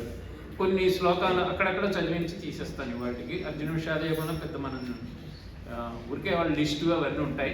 2-3 శ్లోకాలు అక్కడ చదివించి ప్రథమాధ్యాయాన్ని వాళ్ళ కంప్లీట్ చేయాలి. పశ్యైతాం పాండుపుత్రాణాం ఆచార్య మహతీం చమూం వ్యూఢాం ద్రుపదపుత్రేణ తవ శిష్యేణ ధీమతా. పశ్యైతాం చూడు, ఏంటి చూడు? పాండుపుత్రాణం, పాండుపుత్రుడిని చూడు, పాండుపుత్రుడిని చూడు. ఆచార్య, ఓ ఆచార్య, మహతీం చముం, చముం అంటే ఆర్మీ, మహతీం అంటే గొప్పదైనటువంటి పాండవుల యొక్క సైన్యాన్ని చూడు. వ్యూఢాం ద్రుపదపుత్రేణ, ఆ వ్యూహం, స్ట్రాటజీ, ఆ ప్లాను ఎవరు వేశారో తెలుసా? ద్రుపదపుత్రేణ, ద్రుపదుడు కొడుకైన దృష్టద్యుమ్నుడు వేశాడు. ఇక్కడ అంటిస్తున్నాడు అప్పుడే. నీ దగ్గరే నేర్చుకున్న నీ ఫ్రెండ్, నీ బాయ్హుడ్ ఫ్రెండ్ కొడుకు నీకు వ్యతిరేకంగా పన్నినటువంటి ఆర్మీని చూడు అని ఎక్కిస్తున్నాడు అన్నమాట. ఆచార్య ద్రుపదపుత్రేణ తవ శిష్యేణ ధీమత, నీ శిష్యుడు మళ్ళీ ధీమత అని చెప్తున్నాడు అన్నమాట. పశ్య చూడు అని అంటే బుద్ధిమంతుడై అని మనం ఒక సార్కాస్టిక్ కూడా చెప్తున్నాడు. అంటే నీ దగ్గరే నేర్చుకొని ధనుర్విద్యని నీకు వ్యతిరేకంగా పన్నినటువంటి వ్యూహాన్ని అతని కంట్రోల్లో చీఫ్ ఆఫ్ ఆర్మీ స్టాఫ్ దృష్టద్యుమ్నుడు. అక్కడ ఫస్ట్లో భీముడికి ఇవ్వలే, వాడికి ఇవ్వలే, దృష్టద్యుమ్నుడికి ఇచ్చారు. అందుకనే వ్యూహాన్ని అతను నిర్మించాడు. అది కూడా సీక్రెట్ తెలుసుకోవాలి మనం. అది అయిన తర్వాత వాళ్ళందరూ వాళ్ళ యొక్క లిస్టులు అంతా కూడా చెప్పాడనమాట. చెప్పి ఆఖరిని ఏమంటాడంటే 10వ శ్లోకం చదువుదాం. అపర్యాప్తం తదస్మాకం బలం భీష్మాభిరక్షితం పర్యాప్తం త్విదమేతేషాం బలం భీమాభిరక్షితం. పర్యాప్తం అపర్యాప్తం అని 2 మాటలు వాడారు. మొట్టమొదటి లైన్లో ఏమొచ్చింది? పర్యాప్తం వచ్చిందా, అపర్యాప్తం వచ్చిందా? అపర్యాప్తం. అపర్యాప్తం అంటే అన్లిమిటెడ్, అన్లిమిటెడ్ ఆర్మీ ఉంది, దాన్ని భీష్ముడి చేత రక్షింపబడుతుంది. వాళ్ళది పర్యాప్తం, పరిమితంగా ఉంది, పరిమితం చాలా తక్కువ. అది వీళ్ళు 11 వాళ్ళ 7 కదా అక్షౌహిణీలు. అందుకని అది బల అది భీముడి చేత రక్షింపడి. ఎప్పుడు దుర్యోధనుడికి భీముడే కనబడుతుంటాడు. ఇందాక వాడు చేసిన ప్రతిజ్ఞలు ఉన్నాయి కదా, నీ తోట పగలగొట్టాను, నీ ఊరు అని. అదే ఇలా నిద్రపోతే భీముడే కనబడు. బలం భీష్మాభిరేడు. ఇందాకేమో దృష్టద్యుమ్నుడు ప్లాన్ చేశాడు అన్నాడు, ఇక్కడ భీముడు అంటున్నాడు. భీముడు చేత రక్షింపబడుతున్నటువంటిది ఇదేమో పరిమితంగా ఉంది, భీష్ముడి చేత రక్షింపబడేది మనది అపరిమితంగా ఉంది అని చెప్తున్నాడు. దీని వెనక అర్థం ఏమిటి అని అంటే, ఈజ్ కౌంటింగ్ ద నంబర్స్. ఎంతమంది మనుషులను చూసుకుంటున్నారు కానీ దాంట్లో రాసి చూస్తున్నాడు కానీ వాసి చూడడం లేదు. వీళ్ళు తక్కువ ఉన్నవాళ్ళైనా వీళ్ళు మహా జగజ్జట్టీలు వీళ్ళంతా కూడా. అంతా ధర్మం కూడా ఉంది వీళ్ళ వైపు, కానీ అది కవరప్ చేసుకోవడానికి ఏం చేస్తున్నాడు, మనదే బాగా ఉంది, మనమే గట్టిగా ఉన్నాం అని చెప్తున్నాడు అనమాట. చెప్తూ ఆఖరణ ఏం చేస్తున్నారని అంటే, మధ్యలో ఇప్పుడు మనకి 14వ శ్లోకం చాలా ఇంపార్టెంట్ శ్లోకం ఇది. తత శ్వేతైర్హయైర్యుక్తే మహతి స్యందనే స్థితౌ మాధవః పాండవశ్చైవ దివ్యౌ శంఖౌ ప్రదద్మతుః. ప్రదద్మతుః అంటే గట్టిగా ఊదడం. ఏం ఊదారు? శంఖాలను ఊదారు. ఏం శంఖాలని? దివ్య శంఖాలను ఊదారు. ఆ దివ్య శంఖాలు ఎవరు ఊదారు? మాధవుడు పాండవులు ఊదారు. కృష్ణుడు అనట్లా, మాధవుడు అన్నట్టు అర్థం చేసుకోవాలి. మాధవుడు అంటే లక్ష్మి భర్త. లక్ష్మి అంటే ఎవరు? ఐశ్వర్య. అంటే విజయలక్ష్మి కూడా ఉన్నటువంటి వాడి భర్త ఊదాడని చెప్తున్నాడు. విజయం వాళ్ళ వైపు ఉంది అనేటటువంటిది వ్యాసులు వారు అక్కడ మనకి చెప్తున్నారు అనమాట. వీళ్ళు ఎలాగొచ్చారు? శ్వేతైర్హయే, తెల్లటి గుర్రాలు పూంచినటువంటి మహతి అనేటటువంటి రథం మీద వాళ్ళు యుద్ధభూమికి వచ్చారు అని. ఎంత బాగుంది, పాయిటిక్గా ఉందన్నమాట. నేను ఎప్పుడప్పుడు ఈ శ్లోకం దగ్గర కాసేపు ఆగి అది అలాగా మనోఫలకం మీద చూస్తాను. తత శ్వేతైర్హయైర్యుక్తే మహతి స్యందనే స్థితౌ మాధవ పాండవశ్చైవ దివ్యౌ శంఖౌ ప్రదద్మతుః. ఎంత బాగుంది. వీళ్ళు ఊతే ఏమయ్యారు? మనం అందరూ ఇంకా మొదలు పెట్టారు.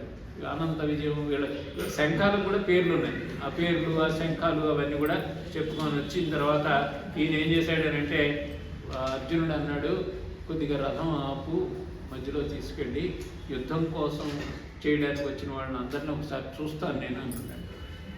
అవసరం లేదు, యుద్ధం డిక్లేర్డ్, మ్యాచ్ స్టార్ట్ అయింది, నువ్వు చేయాల్సింది నువ్వు చేయాలి. కానీ ఏంటంటే అక్కడే మనిషి ఏంటంటే ఒక్కోసారి పనులు చేస్తూ ఉన్న మధ్యలో ఒకసారి ఏదో ఒక సంశయమో, ఒక బాధ, ఒక దుఃఖం ఏంటంటే అందరినీ చంపాల్సి వస్తుంది, నేను ఒకసారి లాస్ట్ చూపు ఒకసారి చూస్తామని ఏదో వచ్చింది.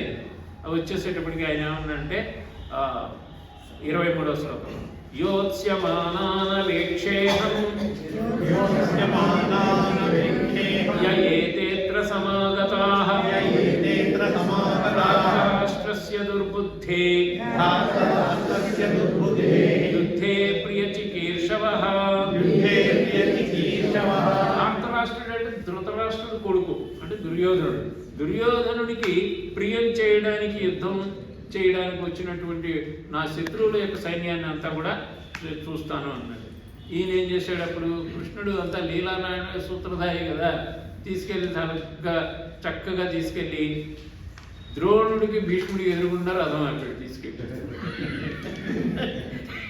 అసలు ఇంకా దుర్యోధనుడి ముందు తీసుకెళ్ళి లేకపోతే బాగా అప్పుడే వేసేవాడు మనోడు.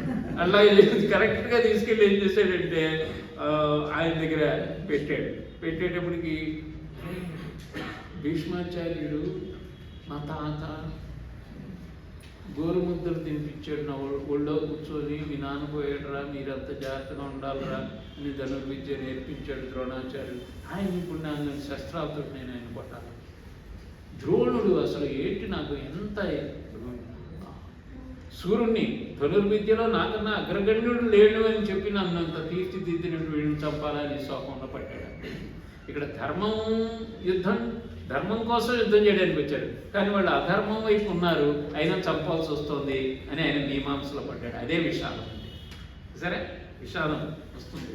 అది వచ్చిన తర్వాత ఏమన్నాడంటే 29వ శ్లోకంలో ఇది మొదలైంది. సైకలాజికల్ బ్రేక్ డౌన్ అంటారు దీన్ని. ఏమంటున్నాడంటే నా గాంధీవు ముడుకుతోంది అన్నాడు. సీదంతి మమగా నా ఊళ్ళంతా ఎండిపోతోంది. పరిశుష్యతి రోమ వేపదుశ్చ శరీరేమే, నాకంతా కూడా వణికిపోతోంది, నేను కళ్ళు తిరుగుతున్నాయి, నాకంతా కూడా నేను ఇంపినా కూడా నేను యుద్ధం చేయకపోవాలి. ఏమన్నాడు అక్కడ తెలుసా? యదిమాం అప్రతీకారమ శాస్త్రం, ఆయుధాలు ధరింపకుండా దుర్యోధనుడు నన్ను చంపుటే అయినా కూడా నాకు ఇష్టమే అని. యదిమాం అప్రతీకారం అశస్త్రం శస్త్రపాణయ ధార్తరాష్ట్ర రణే హన్యున్ మనే క్షేమతరం భవే. నాకు అదే క్షేమం, నాకు అదే సుఖం. దుర్యోధనుడు నన్ను చంపేసిన వీళ్ళందరూ కూడా నేను I don't want to fight this battle, నేను యుద్ధం చేయదలుచుకోలేదు.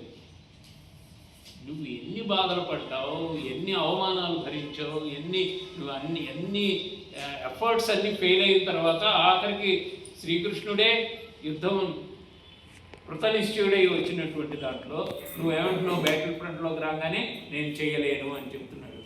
అని చెప్తూ అరే ఏమన్నాడు? ఈయన ఆఖరి శ్లోకం చూద్దాం. సంజయ ఉవాచ అర్జున సంఖ్యే రథోపస్థ ఉపావిశత్ విసృజ్య సశరం చాపం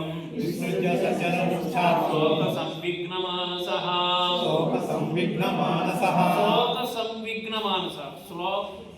శోకము చేత కలత చెందిన మనస్సు కలవాడై, మనస్సు చెందిపోయింది. మనకు కూడా ఒకసారి అనిపిస్తుంది, ఒకసారి డిప్రెషన్. మన పిల్లల్నే ఒకసారి మనం దండించ ఏదైనా మాట్లాడాలన్నా కూడా మనకి ఒకసారి అరే ఇది మనం కొద్దిగా ఏంట్రా మనోడే ఇలా చేసాడు అని అట్లాగా శోక సంవిఘ్న మానసః అయిపోయి ఏం చేశాడు? అది ఏమవుతుంది? ఇది ఆఖరికి రిజైన్ అయిపోతున్నాడు. ఏం చేస్తాడు? మీ బాస్ వచ్చి తిట్టాడు అనుకోండి, నీ డ్రాఫ్టింగ్ సరిగా లేదు, అది ఇది నువ్వేంద్ర ఎట్లా చేస్తావు అంటే ఏం చేస్తాడంటే మనోడు ఆ బాస్ తిట్టి వెళ్ళంగానే పెన్ను కాగితాలు పడేసి కూర్చుంటాడు. అలాగా బాణం ఇవన్నీ పడేసి కూర్చున్నాడు. ఇప్పుడు శోక సంవిఘ్న మానస డీప్ సారో తోటి ఏం చేశాడని అంటే ధనస్సుని రథోపస్తే రథం మీద దానికి ఇంకా ఏం చేశాడు? మనం పెన్ను కాగితం పాడేయడం కాదు, ఉపవిష్ట చతికిలు పట్టాడట.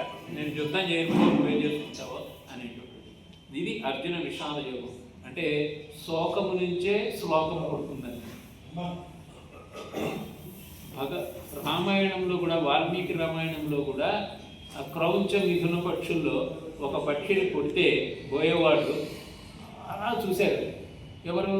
వాల్మీకి మహర్షి.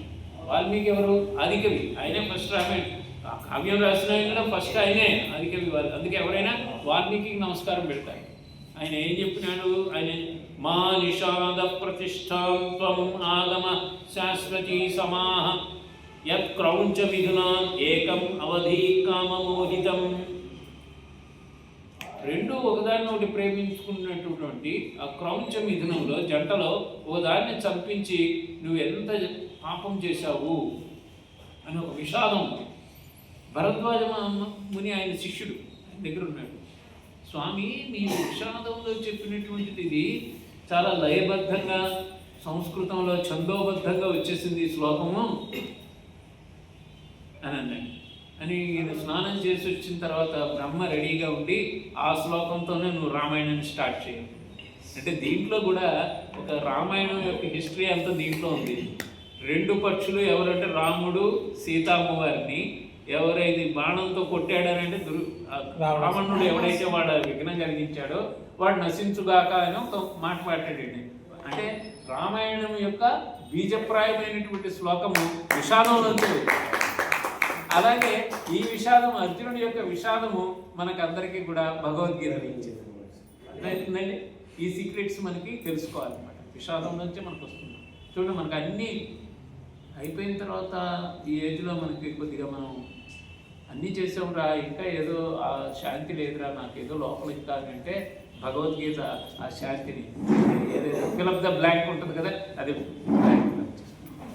సో ఈ విధంగా మనం భగవద్గీత యొక్క మహాత్మ్యాన్ని, భగవద్గీత యొక్క ఆశిష్యాన్ని, భగవద్గీతలోని అర్జున విషాద యోగాన్ని మనం తెలుసుకున్నాం. ఇట్లాగా భగవద్గీతని పదే పదే చెప్పించే మీ కాలనీ వాసులందరికీ నేను కృతజ్ఞుడిని. అలాగే మీ కమిటీ మెంబర్స్ అందరికీ కూడా, వచ్చిన మహిళా వాళ్ళందరికీ నా నమస్కారం.